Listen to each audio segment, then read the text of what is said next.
Tiger 3, ডাঙ্কি, animal, সালার এই 4 movie দিয়ে এই বছর শেষে 2 মাসে বলিউড কোনো একটা বড় ইতিহাস করে ফেলার কিন্তু বিশাল সম্ভাবনা রাখে। কিন্তু এই 4টা মুভির মধ্যে সেরা কে হবে?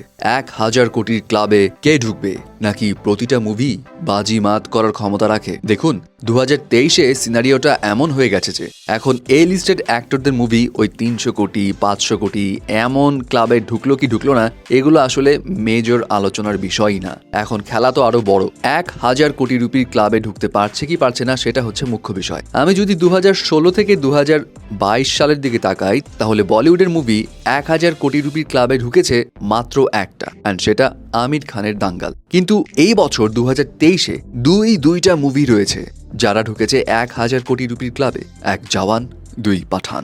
আর এরপর থেকে এখন বড় মুভিগুলোর ক্ষেত্রে স্পেশালি 2023 সালের ওই শেষের 2 মাসে যেসব বড় মুভিগুলো রয়েছে সেগুলোর এখন টার্গেট এমনভাবে সেট হয়ে গেছে যে 1000 কোটির নিচে কোনো কথাই হবে না। যাই হোক, অ্যানিমেল, সালার, টাইগার 3, ডাঙ্কি এই 4 মুভির মধ্যে 1000 কোটি রুপির ক্লাবে যাওয়ার জন্য তাদের পথে কি কি সুবিধা এবং অসুবিধা রয়েছে চলুন না একটু জেনে আসি। অ্যানিমেল মুভির কাছে যদি আসি তাহলে এই মুভির অ্যাডভান্টেজ হচ্ছে সন্দীপ রেড্ডি ভাঙ্গা এবং রণবীর কাপুরের ডেডলি একটা কম্বো রয়েছে যেগুলো আমরা মুভির ম্যাটেরিয়ালসগুলোতে অলরেডি দেখেছি। তারপর রণবীর কাপুরের আলাদা অর্গানিক একটা স্টার পাওয়ার আছে, যেই কারণে হিউজ নাম্বার অফ অডিয়েন্স এই মুভি দেখার জন্য উদ্গ্রীব হয়ে আছে, কারণ রণবীরকে এখানে টোটালি ডিফারেন্ট একটা শেডে দেখা যাবে। এরপর অ্যাকশন, ড্রামা এগুলো ছাড়াও এই মুভির মিউজিক একটা বড় সারপ্রাইজ নিয়ে আসতে পারে। ইনফ্যাক্ট ফার্স্ট যে গানটা রিলিজ পেয়েছে সেটা কিন্তু অনেকেই পছন্দও করেছে এবং খুব আলোচনাও এসছে। কিন্তু এত স্মুথ তো সবকিছু হবে না।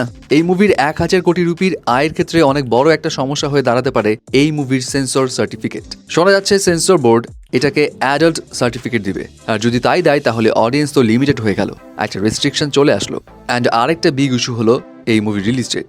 1 ডিসেম্বর মুক্তি পাচ্ছে এটা, এবং তার ঠিক 21 দিন পর ডাঙ্কি ও সালার মুক্তি পাবে 22 ডিসেম্বর। ইউজুয়ালি একটা সিনেমা গ্লোবাল মার্কেটে 1000 কোটি রুপি কামাতে গেলে কমপক্ষে 5 থেকে 7 সপ্তাহ সময় তো লাগেই, যদি মুভি অন্য লেভেলের ভালো হয় তো।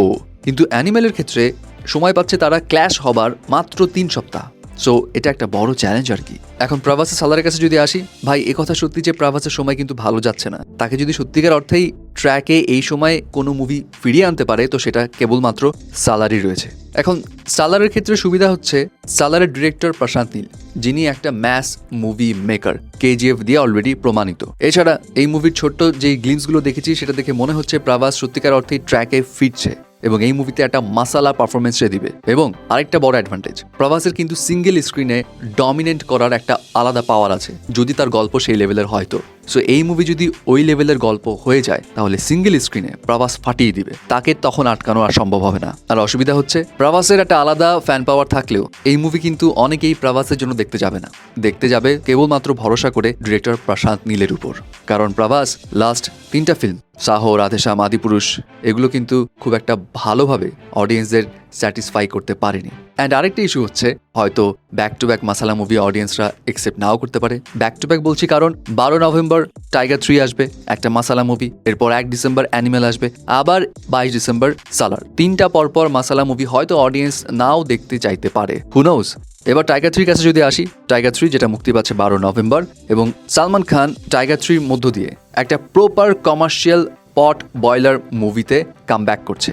আর এই মুভির যে সুবিধাগুলো রয়েছে সেগুলো হচ্ছে জওয়ান মুভির প্রায় 2 মাস পর এই সিনেমাটা মুক্তি পাবে। সো খুব কিন্তু আগেও না খুব পরেও না, একটা ভাইব রয়েছে মাসালা মুভি দেখার পাবলিকদের মধ্যে। ঠিক তার পরপরই টাইগার 3 রিলিজ পাচ্ছে, সেটা একটা প্লাস পয়েন্ট। নাম্বার 2, এখানে শাহরুখ খানের কেমিও রয়েছে, তাও আবার পাঠানের। সো ওটাও নিয়েও কিন্তু একটা আলাদা আগ্রহ রয়েছে। আর নাম্বার 3, এখানে ভিলেন ইমরান হাশমি, এবং এই ভিলেনটা হয়তো অন্য ইন্ডিয়ান 8-10টা সিনেমার ভিলেনের মতো হবে না, তাকে একটু অন্যভাবে প্রেজেন্ট করা হবে, যেটাও একটা interesting fact. And obviously tiger franchise always blockbuster হয়, সো সেই দিক দিয়ে টাইগার 3ও একটা বড় রেকর্ড করতে পারে।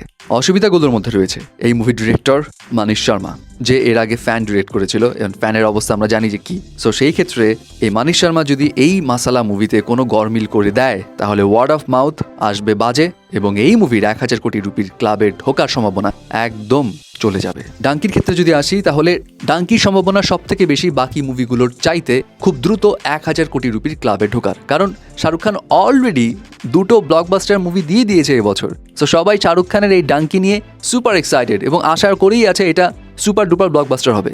এর পিছিয়ে রিজন পাঠান এবং জওয়ানের পর শাহরুখের ক্রেজ আরো বেড়ে গেছে। তারপর এখানে ডিরেক্টর হচ্ছে রাজকুমার হিরানি, যার আলাদা ট্র্যাক রেকর্ড আছে, যার আলাদা ব্র্যান্ড আছে, এবং এই মুভি ওভারসিজ মার্কেটে পাগলের মতো ইনকাম করবে। আর অসুবিধা কি? অসুবিধা হচ্ছে এই মুভিটা কম্পিটিশন ফেস করবে সালারের সঙ্গে। ভাই দেখেন, এর আগে কিন্তু জিরো এবং কেজিএফ এর ক্ল্যাশ হয়েছিল। কেজিএফ এর ডিরেক্টর প্রশান্ত নীল, সো ওই সময় কিন্তু জিরোকে পুরো উড়িয়ে দিয়েছিল কেজিএফ।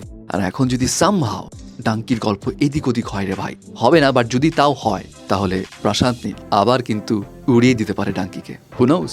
তো সব কথা শেষ কথা, প্রত্যেকটা মুভির ক্ষেত্রেই সুবিধা অসুবিধা রয়েছেই, বাট তারপরেও আপনার কাছে কি মনে হয় এই মুভিগুলোর মধ্যে কোন কোন মুভি 1000 কোটি রুপির ক্লাবে ঢুকতে পারে, নাকি প্রত্যেকেই ঢুকবে?